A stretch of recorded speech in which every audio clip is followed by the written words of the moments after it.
The UP, we're part of the North Woods, so we probably share some of the wildlife that you might get in a wooded area in New York. We've got black bears for sure.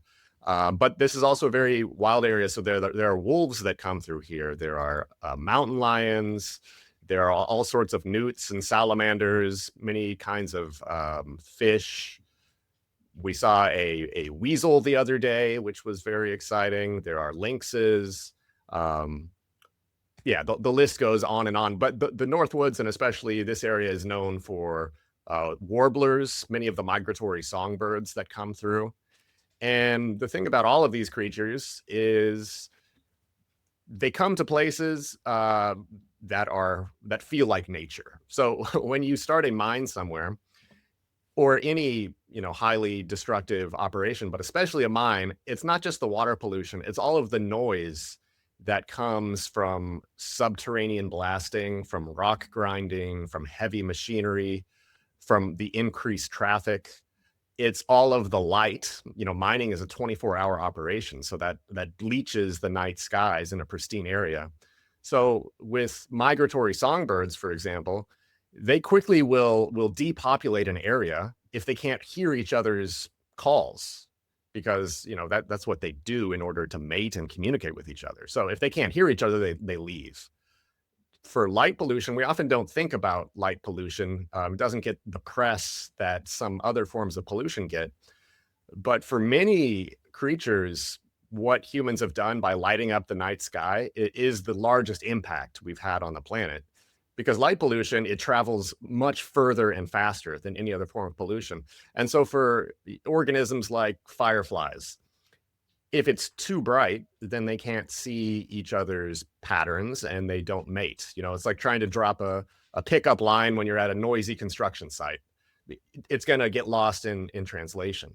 For all of these nocturnal frogs that sing at night, also in order to mate, if it's too bright or if it's too noisy, if it's too bright, they don't even start singing. And if it's too noisy, they don't hear each other. So light and noise will create a zone around the mine site that goes beyond private property lines into the state park, into the North Country Trail, into these places that people love to visit because they feel wild, and that, of course, all of the life forms need because it's their home. But then, yeah, the water pollution, the air pollution on top of that adds just a whole other layer of destruction to the area. Another interview I did recently involved light pollution too. It was about the lawsuit to close Alligator Alcatraz. I use the term because that's how what they call it, but it's disgusting. They gave it a cute name. The immigrant detention facility in the Everglades. And yeah, the Center for Biological Diversity was making the point that light is just poison for so many animals who are living in, and it's not like just the immediate area. I think she said like it was like 15, 20 miles they would be able to sense light that was not supposed to be there. And they would change their habitats. Anyway, I digress, but I think it's really an underrated source of the many horrible things we do to wild animals. Yeah, Certainly. I wouldn't have I haven't given it a whole lot of thought, to be honest, and this is all sort of blowing my mind a little bit in not a great way. What are the I don't know how to pronounce this, I'm sorry, but what are the redside dace, and how are they part of this story? Well, right now, the mining company, even though the mine doesn't exist, they still have to apply for permits from the state of Michigan to do the things that they would like to do later on when they have money. So the permit they're applying for now is to discharge wastewater into a stream where a great many creatures live, and also a state endangered fish. So, a mine can use as much water as a medium-sized town, and it has to then discharge that water somewhere. A lot of that water comes from the underground chamber, which might be full of groundwater that gets mixed with the rock that they have to pulverize. And then they try to remove as much of that water as possible from the pulverized rock. And so the water brings with it mercury and arsenic and lead. They filter some of that through reverse osmosis, but they can't filter all of it. And then they have to put it somewhere. So in this case, they want to discharge it into a local stream. And there is a fish, the redside dace, which only exists a few places in Michigan, and at least one has been documented downstream from their proposed discharge site, and several others have been documented upstream from where wastewater would flow. And so we're challenging that permit and telling Michigan's regulators to deny it. And it's interesting, like, we're learning a lot as we advance this campaign.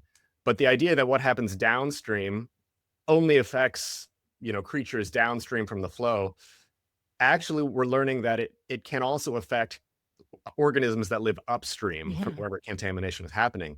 Because, fish, many of them have to eat insects to survive. And many of these insects will migrate from downstream to upstream later on in their lives. So if you contaminate a downstream region and it reduces the insect population, then it's fewer insects that can migrate upstream to feed these fish. So we're making the argument that both the redside dace living downstream and upstream will be harmed by this proposal, as well as a great many other creatures that the company is not even accounting for. Actually, they released a fact sheet. We've inspired hundreds of people to submit comments to the regulators, and so the mining company was forced to respond. And they actually released a fact sheet saying that this stream was selected because it has no aquatic species, which is a preposterous claim. There is no stream in the world that doesn't have some sort of life in it, even contaminated streams. But a relatively pristine stream in the Upper Peninsula has all kinds of life forms in it. But the people in charge are completely nature blind. Their spreadsheets do not account for any of the life that is existing here. I wonder if one of the things that no, probably not, but I'll talk about this anyway. Like the fact that redside dace are state endangered, is that what you said? Not like it's so convenient when there's a species that is endangered. And I love the Endangered Species Act and I love that we value, want to save endangered species, but sometimes it seems like there's this other idea that all the rest of them don't matter because there's plenty of them, and that's just such a wrong attitude. Like the only reason we should protect them is if we've almost driven them to the edge of extinction. But it is convenient that you have at least one species in there that is legally protected. I want to get to the campaign, but just to explore a little bit more about what's going on. You mentioned that there's going to be all this toxic waste and that it's going to be stored. I mean, obviously, that's very bad. And I'm sure there are a million reasons that's very bad. But what are they claiming? I mean, I assume they have like claims about what they're going to do to make this okay and why it's all going to be fine. Like what is their argument that because it seems pretty obvious that putting millions of tons of toxic waste right next to a protected area or anywhere for that matter is a bad thing. Yeah. The argument they use, it's the same as always. They say this time will be different. So, right now in the Upper Peninsula, about 35% of lakes have elevated mercury levels because of the history of mining here. And so in this new wave of mining, we're seeing companies say, yeah, but forget about that. That was the past. It's all going to be better now. And it is true that, technology does get better and maybe some aspects of mining are superior than they were before.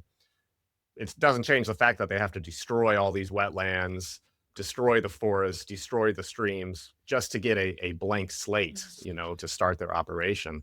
But in terms of the waste, they say it's going to be contained, so don't worry about it. But if you look at the Upper Peninsula on Google Earth, you can see that some of these waste facilities or these waste basins, they're visible from space. They are some of the largest structures that humans have ever created. Right now, the highest point in Michigan is not a mountain. It is the waste pile of an iron mine a couple Wow. hours away from us.